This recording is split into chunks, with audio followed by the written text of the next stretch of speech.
Hello everyone. Hi, this is Saurabh Raina. इस video में हम बात करेंगे इकोसिस्टम चैप्टर की और इस चैप्टर के हम लास्ट 10 इयर्स के सीबीएसई बोर्ड के इंपॉर्टेंट पीवाईक्यू सॉल्व करेंगे। सबसे पहले हम बात करेंगे very short answer type question. ये 1 मार्क्स के क्वेश्चन हैं। क्वेश्चन नंबर 1 है, man can be primary as well as secondary consumer, justify this statement. 2015 का क्वेश्चन है। जो मैन है वो प्राइमरी और सेकेंडरी कंज्यूमर दोनों हो सकता है। ऐसा इसलिए है क्योंकि मैन इज एन ओमनीवोर, वो ना ओमनीवोर है। He eat both plant and animal, man plant और एनिमल दोनों खा सकता है। So when he eat plant, जब वो प्लांट खाता है, he is primary consumer, and when he eat animals, वो क्या होता है, सेकेंडरी कंज्यूमर होता है। सेकेंड क्वेश्चन है, state what does standing crop of A tropic level represent. 2014 का क्वेश्चन है। स्टैंडिंग क्रॉप क्या होता है? Standing crop represent a certain mass of living material at a particular time in A each trophic level. हमारे पास different क्या होते हैं, trophic level होते हैं। तो ईच ट्रॉपिक लेवल में ना जितने भी लिविंग मटेरियल है उसका जो टोटल मास है एट पर्टिकुलर टाइम, उसे हम स्टैंडिंग क्रॉप कहते हैं। क्वेश्चन नंबर 3 है, how is stratification represented in a forest ecosystem. 2014 का क्वेश्चन है।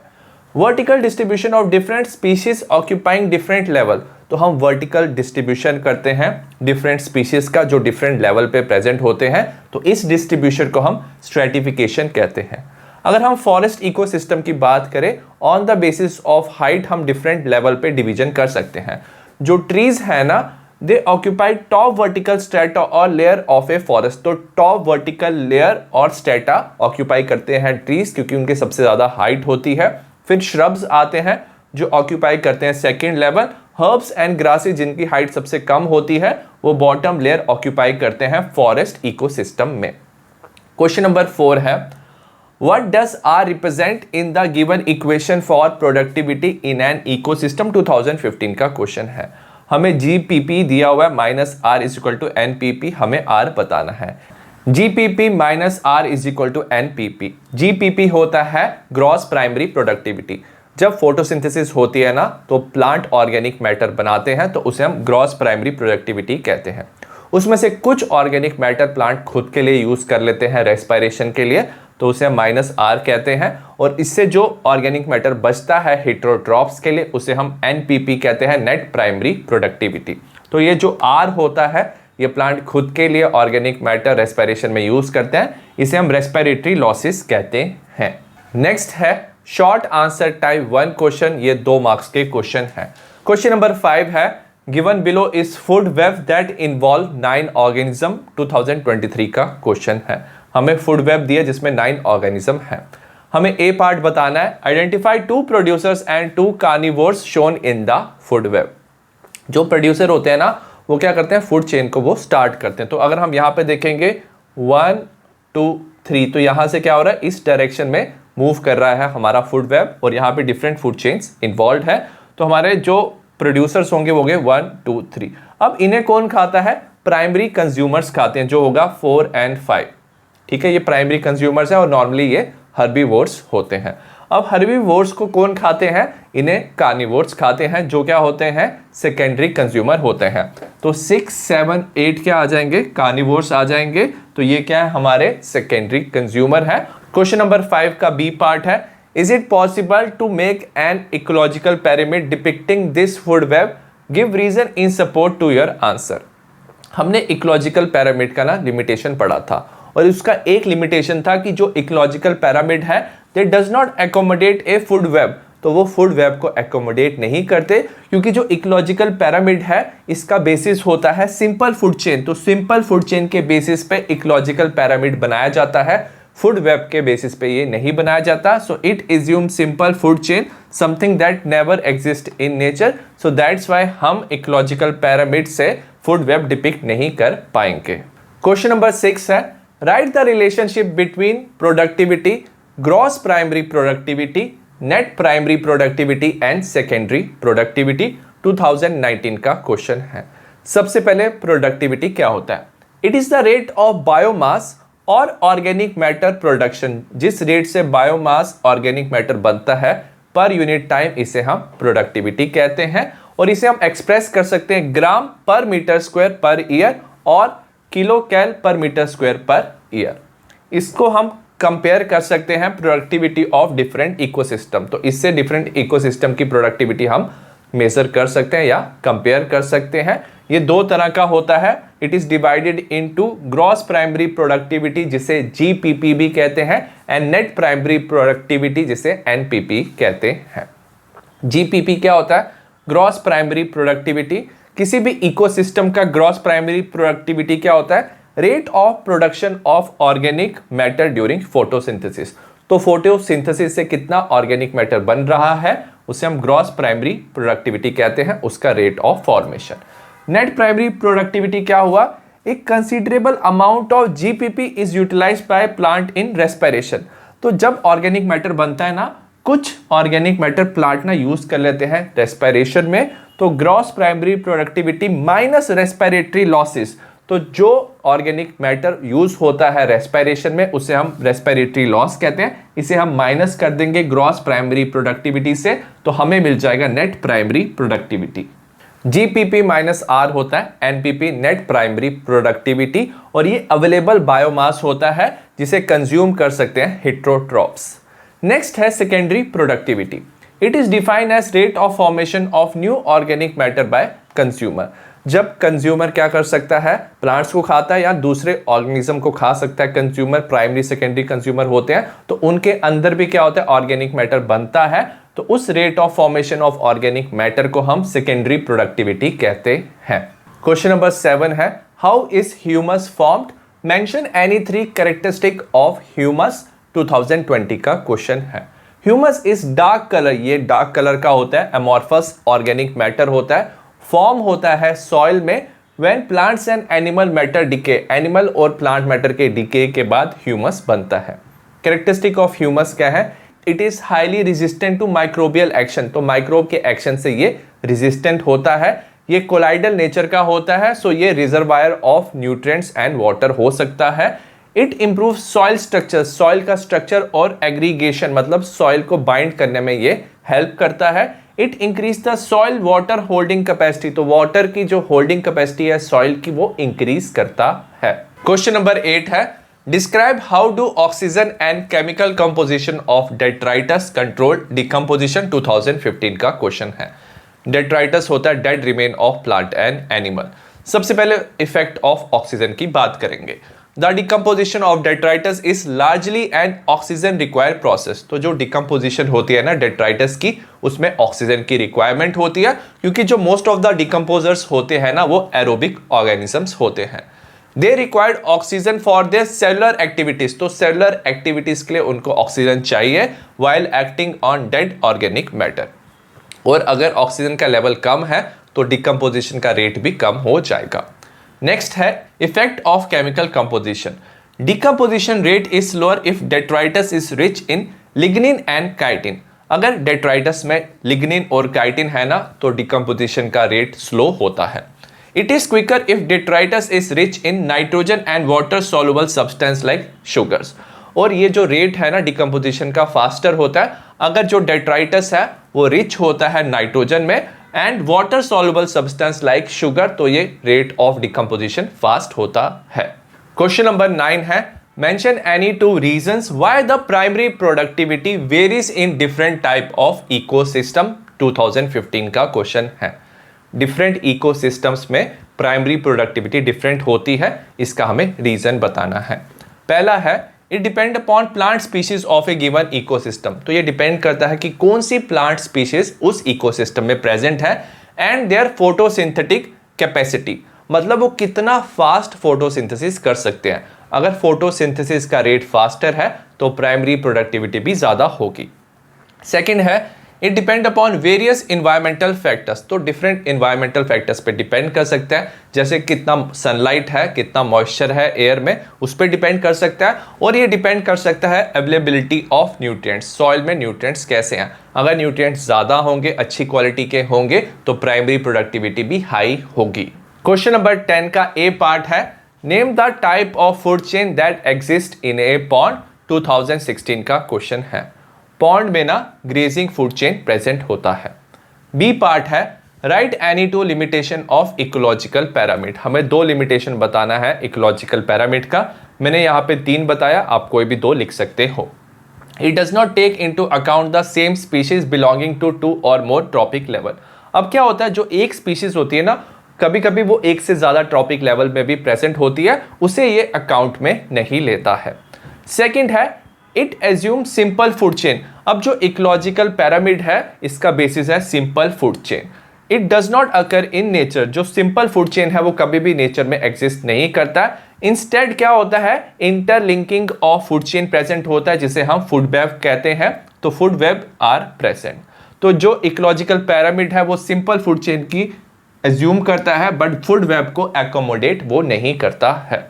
थर्ड पॉइंट है जो सेप्रोफाइट्स है ना, उसका इकोसिस्टम में काफी इंपॉर्टेंट रोल है, बट स्टिल जो सेप्रोफाइट्स है उन्हें कोई जगह नहीं मिली है इकोलॉजिकल पैरामिड में। नेक्स्ट है short answer type second question. ये 3 मार्क्स के क्वेश्चन है।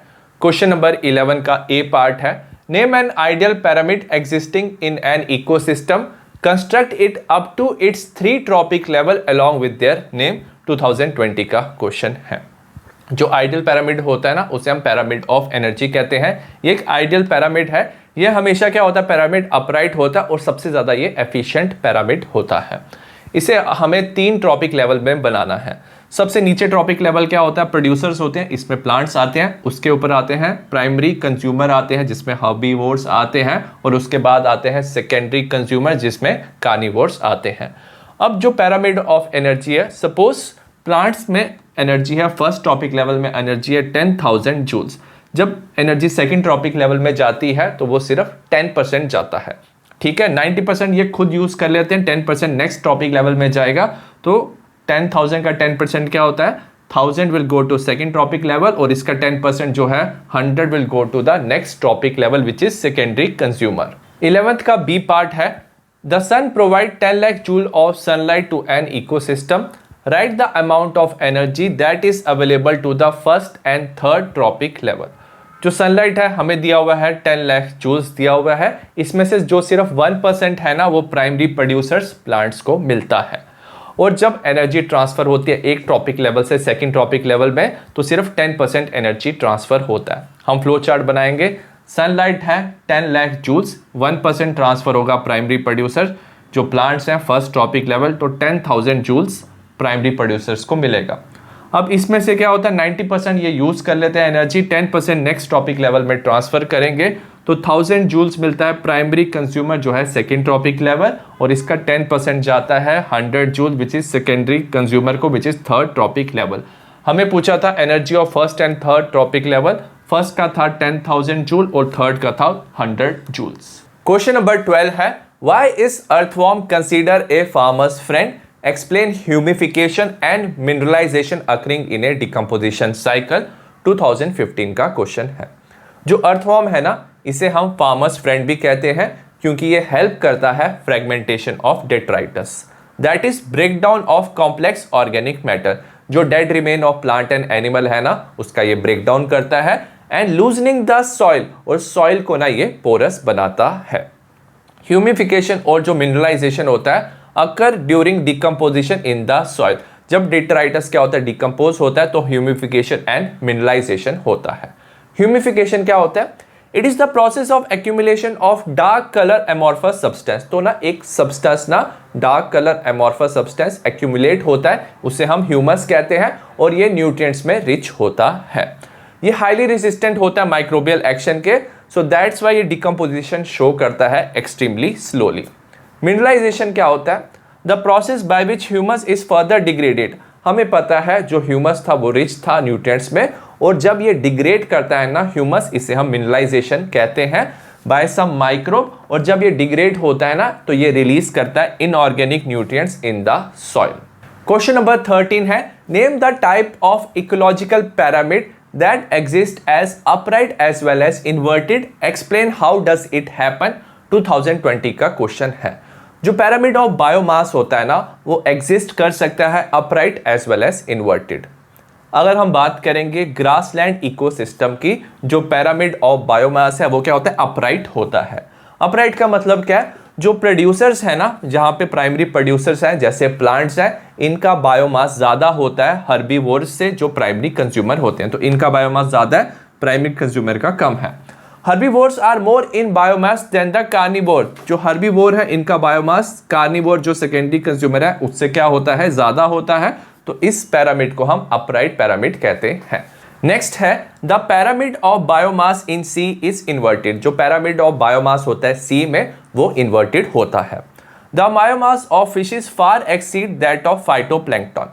फाइटोप्लैंक्टन माइक्रो ऑर्गेनिज्म होते हैं, एल्गी या बैक्टीरिया होते हैं जो फोटोसिंथेसिस करते हैं, इन्हें हम प्राइमरी प्रोड्यूसर्स कहेंगे।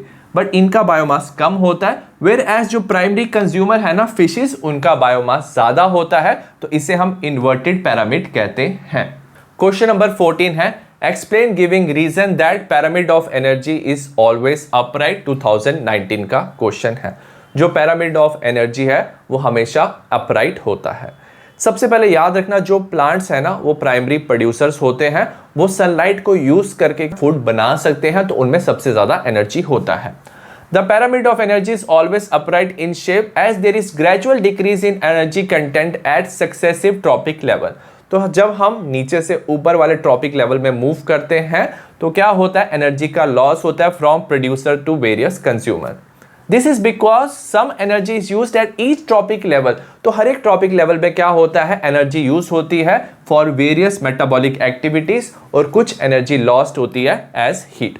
सिर्फ जो 10% एनर्जी है ना वो ट्रांसफर हो पाती है और अवेलेबल होती है नेक्स्ट टॉपिक लेवल में। सो एज ए रिजल्ट जैसे एनर्जी ऊपर की तरफ मूव करती है तो एनर्जी कम होती जाती है और जो पैरामिड है वो अपराइट हो जाता है। क्वेश्चन नंबर 15 है how does a detritivore differ from a decomposer, explain with an example each. 2015 का क्वेश्चन है। हमें डेट्राइटिवोर और डीकंपोजर का डिफरेंस बताना है। जो डेट्राइटिवोर है ना ये एक ऐसे ऑर्गेनिज्म होते हैं जो फीड करते हैं डेड ऑर्गेनिक मैटर जैसे डिकेइंग प्लांट एंड एनिमल, और उसको ब्रेक डाउन करते हैं स्मॉलर पार्टिकल्स में। एग्जाम्पल है जैसे अर्थवॉर्म है ना, वो decaying plant leaves on the forest floor. Forest floor पे जो डिकेइंग प्लांट लीव्स होते हैं ना उनको ब्रेक डाउन करता है स्मॉल पीसेस में। वेयर एज जो डिकम्पोजर्स होते हैं ना ये माइक्रो ऑर्गेनिज्म होते हैं जैसे बैक्टीरिया एंड फंगाई, ये ब्रेक डाउन करते हैं ऑर्गेनिक मैटर को इनटू सिंपलर सब्सटेंस। तो ये सिंपलर सब्सटेंस में ऑर्गेनिक मैटर को ब्रेक डाउन करते हैं जैसे CO2, वाटर एंड न्यूट्रिएंट्स में। एग्जांपल जो बैक्टीरिया है सॉइल में प्रेजेंट होता है वो ब्रेक डाउन करता है dead plant material into nutrients. तो न्यूट्रिएंट्स में कन्वर्ट करता है डेड ऑर्गेनिक मटेरियल को, adding in nutrient recycling in ecosystem. जो न्यूट्रिएंट्स की रिसाइकलिंग होती है इकोसिस्टम में उसमें जो बैक्टीरिया और डिकम्पोजर्स हैं हेल्प करते हैं।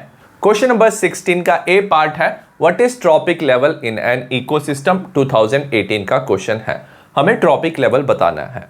Organisms occupy a place in the natural surrounding और इन ए कम्युनिटी। तो हर एक ऑर्गेनिज्म का ना एक जगह होता है नेचुरल सराउंडिंग और कम्युनिटी में according to their feeding relationship. उनके feeding relationship with other organism उनका एक प्लेस होता है based on the source of their nutrition और फूड। तो ऑर्गेनिज्म कैसे अपना फूड ऑब्टेन कर रहा है और अपना न्यूट्रिशन ऑब्टेन कर रहा है, ऑर्गेनिज्म को ना स्पेसिफिक प्लेस दिया गया है फूड चेन में, उसे हम ट्रॉपिक लेवल कहते हैं। जैसे जो फर्स्ट ट्रॉपिक लेवल है इसमें सारे प्रोड्यूसर्स आ जाते हैं जो अपना फूड खुद बनाते हैं। तो जैसे एग्जांपल प्लांट्स। प्राइमरी कंज्यूमर्स क्या होते हैं, जो प्रोड्यूसर्स को खाते हैं, तो ये सेकंड ट्रॉपिक लेवल होता है जैसे हर्बीवोर्स आते हैं। सेकेंडरी कंज्यूमर्स क्या होते हैं, जो प्राइमरी कंज्यूमर्स को खाते हैं, तो ये थर्ड ट्रॉपिक लेवल होता है, इसमें कार्निवोर्स आते हैं। और टर्शरी कंज्यूमर क्या होते हैं, जो सेकेंडरी कंज्यूमर्स को खाते हैं, तो ये आता है fourth trophic level, top carnivores आते हैं। क्वेश्चन नंबर 16 का बी पार्ट है how is the detritus food chain connected with the grazing food chain in a natural ecosystem. Detritus food chain क्या होता है, जिसमें क्या होता है जो dead remain of plant and animal है जिसे डेट्राइटस कहते हैं, उसको डेट्राइटिवोर्स और डीकंपोजर्स उसको ब्रेक डाउन करते हैं डेट्राइटस का, और एज ए रिजल्ट जो इनऑर्गेनिक न्यूट्रिएंट्स हैं सॉइल में रिलीज करते हैं, तो उसे हम डेट्राइटस फूड चेन कहते हैं। वेरएज ग्रेजिंग फूड चेन में क्या होता है, प्रोड्यूसर्स होते हैं, उसको प्राइमरी कंज्यूमर्स खाते हैं, जैसे प्लांट्स को हर्बीवोर्स खाते हैं, और प्राइमरी कंज्यूमर्स को सेकेंडरी कंज्यूमर्स खाते हैं, जैसे हर्बीवोर्स को कार्निवोर्स खाते हैं, तो उसे ग्रेजिंग फूड चेन कहते हैं। हमें बताना ये दोनों कैसे इंटरकनेक्टेड है।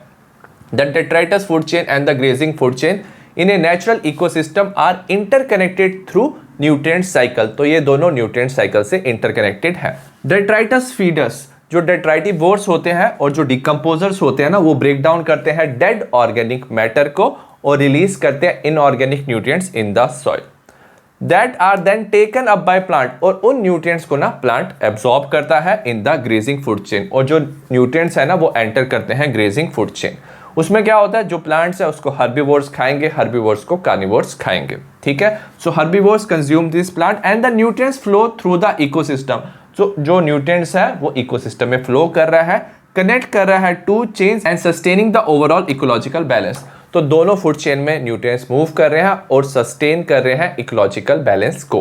क्वेश्चन नंबर 17 है, taking a small example of pond explain how the 4 component of an ecosystem function as a unit. 2016 का क्वेश्चन है। A pond ecosystem typically consist of various components including. तो पॉन्ड के ecosystem में 4 main component होते हैं। पहला होता है एबायोटिक कंपोनेंट, इसमें नॉन लिविंग एलिमेंट्स होते हैं इन द इकोसिस्टम, जैसे water, rock, soil, temperature, sunlight. इसमें ऑर्गेनिक और इनऑर्गेनिक सब्सटेंस भी प्रेजेंट होती है एबायोटिक कंपोनेंट में। नेक्स्ट है producers, they are the organism mainly aquatic plant, algae, submerge vegetation. तो ये क्या हो सकते हैं, प्लांट हो सकते हैं एक्वेटिक प्लांट, एल्गी हो सकता है साइनोबैक्टीरिया, ब्लू ग्रीन एल्गी हो सकता है, सबमर्ज वेजिटेशन होता है जो सनलाइट को कन्वर्ट करते हैं ऑर्गेनिक मैटर में ड्यूरिंग फोटोसिंथेसिस। ठीक है, तो ये फूड बना सकते हैं। वेराज जो कंज्यूमर्स होते हैं ना, दीज इंक्लूड हर्बीवोर्स, इसमें हर्बीवोर्स हो सकते हैं लाइक इंसेक्ट्स, जू प्लैंक्टन एंड स्मॉल फिश जो फीड करते हैं प्रोड्यूसर्स पे, एज वेल एज कार्निवोर्स, इसमें कार्निवोर्स भी हो सकते हैं जैसे लार्ज फिश, एम्फीबियंस, बर्ड्स जो फीड करते हैं other organism in the pond. Fourth है डिकम्पोजर्स, इसमें बैक्टीरिया, फंगाई और बाकी माइक्रो ऑर्गेनिज्म आते हैं जो प्ले करते हैं crucial role in breakdown of dead organic matter. ये डेड ऑर्गेनिक मैटर को ब्रेक डाउन करते हैं, रिसाइकल करते हैं न्यूट्रिएंट्स को और मेंटेन करते हैं overall health of the plant ecosystem. Question number 18 का फर्स्ट पार्ट है, what is an ecological pyramid. N ecological pyramid is a graphic representation, ये एक ना ग्राफिक रिप्रेजेंटेशन होता है ऑफ इकोलॉजिकल पैरामीटर। तो इसमें डिफरेंट पैरामीटर्स हम ले सकते हैं, जैसे बायोमास, एनर्जी ले सकते हैं, नंबर ले सकते हैं of individual present in various trophic level of A food chain. अब फूड चेन में ना डिफरेंट ट्रॉपिक लेवल है, तो उसके इंडिविजुअल्स को हम रिप्रेजेंट कर सकते हैं बायोमास, एनर्जी और नंबर की फॉर्म में। और जो प्रोड्यूसर्स है ना, वो बेस बनाते हैं इकोलॉजिकल पिरामिड का, और जो टॉप कार्निवोर है वो टिप बनाते हैं इकोलॉजिकल पिरामिड की। क्वेश्चन नंबर 18 का सेकंड पार्ट है, in a food chain trophic level represent a functional level not a species explain. तो फूड चेन में ना ट्रॉपिक लेवल एक फंक्शनल लेवल होता है, वो कोई स्पीशीज को रिप्रेजेंट नहीं करता है, हमें एक्सप्लेन करना है। सबसे पहले ट्रॉपिक लेवल क्या होता है, जो ऑर्गेनिज्म है उसको हमने डिवाइड किया है उनके फीडिंग रिलेशनशिप के बेसिस पे, on the basis of the source of their nutrition, वो कैसे न्यूट्रिशन लेते हैं। Occupy a specific position in a food chain, तो उनकी एक स्पेसिफिक पोजीशन होती है फूड चेन में, उसे हम ट्रॉपिक लेवल कहते हैं। More than one species of organism can occupy the same trophic level. अब एक से ज्यादा स्पीशीज भी एक ट्रॉपिक लेवल को ऑक्यूपाई कर सकती है, जैसे ग्रासलैंड इकोसिस्टम। इसमें रैबिट और इंसेक्ट हैं, दोनों ग्रास खाते हैं, तो दोनों का जो फूड बिहेवियर है वो सेम है, दोनों प्राइमरी कंज्यूमर है, तो दैट्स वाई दोनों ऑक्यूपाई करते हैं same trophic level while both are different species. Thus in food chain जो एक ट्रॉपिक लेवल है रिप्रेजेंट करता है एक फंक्शनल लेवल को on the basis of their food behaviour, और ये किसी एक स्पीशीज को रिप्रेजेंट नहीं करता है। आई होप आपको इस चैप्टर के इंपॉर्टेंट क्वेश्चन समझ आए हो। सिमिलर टाइप ऑफ वीडियो मैंने बाकी चैप्टर्स के बनाए हैं, डिस्क्रिप्शन में लिंक मिलेगा। See you in the next video, bye.